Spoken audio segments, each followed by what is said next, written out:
I'm Errol Louis. Throughout this pandemic, one of the areas that's been hardest hit by the coronavirus has been the Bronx. And one hospital in the Bronx, St. Barnabas, has seen more than its share of patients. Now, a couple of weeks ago, we spoke with Dr. Chiong, who's the chair of the Department of Radiology at St. Barnabas and has been treating COVID patients. He joins us now by Skype with an update. Good to see you, doctor. Thanks for joining us. Thanks for having me. Appreciate it. I never want to be premature with what I'm hoping to hear as far as good news, but what we keep hearing is that hospitalization numbers, intubation numbers, and even mortality numbers are coming down. Is that true in your area? Is that true at St. Barnabas? So the data across New York City and at the Bronx and Inner Hospital, the curve was flattening and definitely we're coming down in terms of cases. We were up to about 200 COVID inpatients at this particular hospital. We're down to, I think, 122 at last count. So admissions are down, ventilator usage is down. We were transferring to Javits Center. I think Javits Center is slowly trying to shut down. So the cases are much less. We're still in, by no means normal times here. There's still ICUs, makeshift ICUs, where endoscopy, where cardiac cath, where ambulatory surgery used to be. So we're not normal, but things are looking better. So that's good news from here.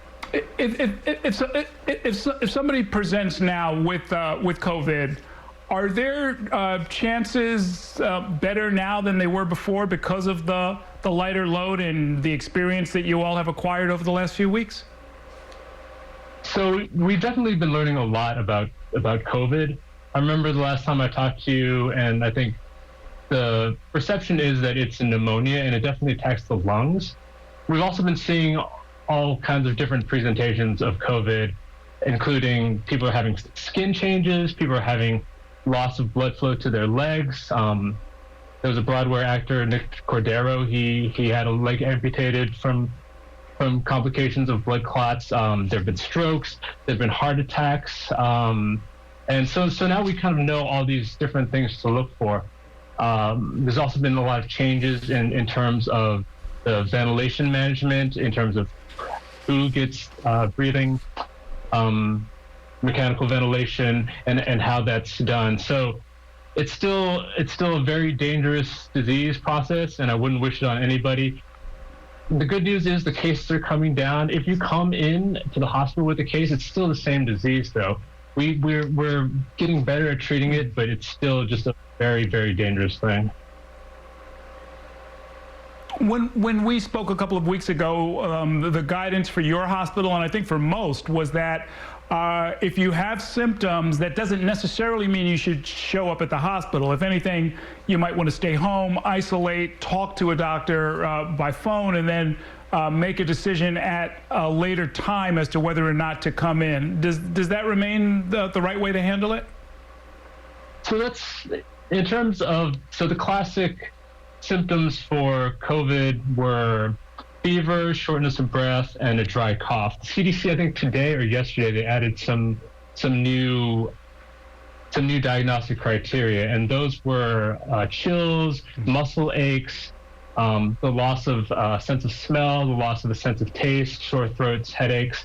So there's all of these different presentations, and in order to come into the hospital, which is, like you said, is a dangerous place to be, like I said before, the main thing is if you feel like you've just been out running and you can't catch your breath, that's the main time to want to come to the hospital.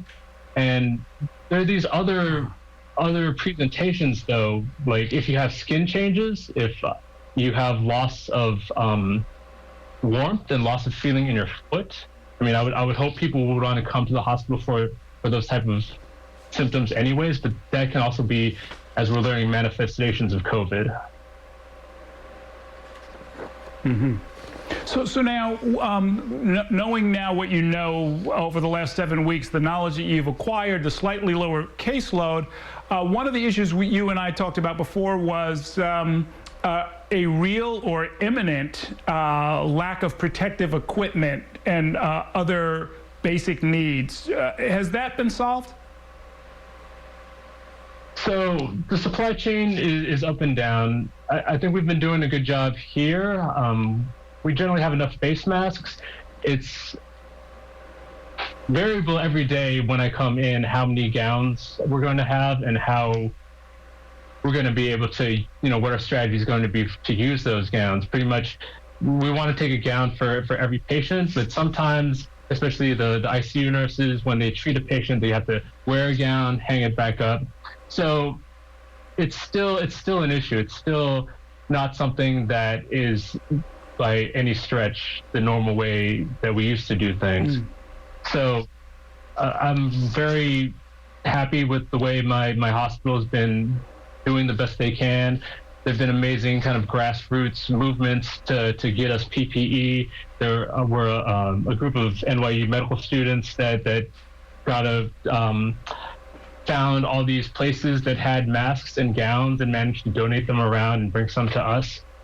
So we're still struggling with that, and it's still a daily, what is our story today? So. Got it. Okay. Well, look. Final question. When we spoke before, you were kind of in one place. It looks like things have gotten a little bit better, and I guess that's good news. But have you started having conversations about going back to what normal means? What normal means for the rest of us is one thing, but there are all kinds of wards and medical treatments and procedures that you all have put on hold as you handle the COVID crisis, right? I mean, there are still people who have heart attacks or need to prevent heart attacks. There's all kinds of surgeries that have been suspended. Are you all having conversations about when some of that might come back online? We are having conversations about that. And in terms of elective procedures, there are degrees of elective. There's purely screening cases, right? If screening means you don't have symptoms, you don't have a history of the disease. So a screening mammography, screening colonoscopy, a screening bone density scan, those have all been put on hold.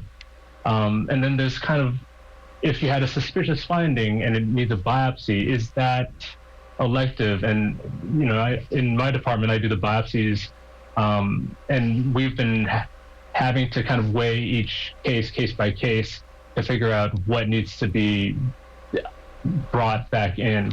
So we don't have full capabilities. We're not, it's not going to be a lights on, lights off, now we're back to normal kind of situation. We're just going to have to slowly get our ambulatory surgery capabilities back, get our endoscopy capabilities back. And those discussions are ongoing. Right now, we're still trying to shrink down those makeshift ICUs. So the path to normalcy is, we can see it, and when we're starting towards there, but it's going to be a stepwise process. Okay. Well, we thank you and your staff for all of the fine work that you are doing. I look forward to speaking with you again, and hopefully we'll have some better news as well. Thanks so much for joining us, Dr. Chiong. Thank you. Thank you for having me.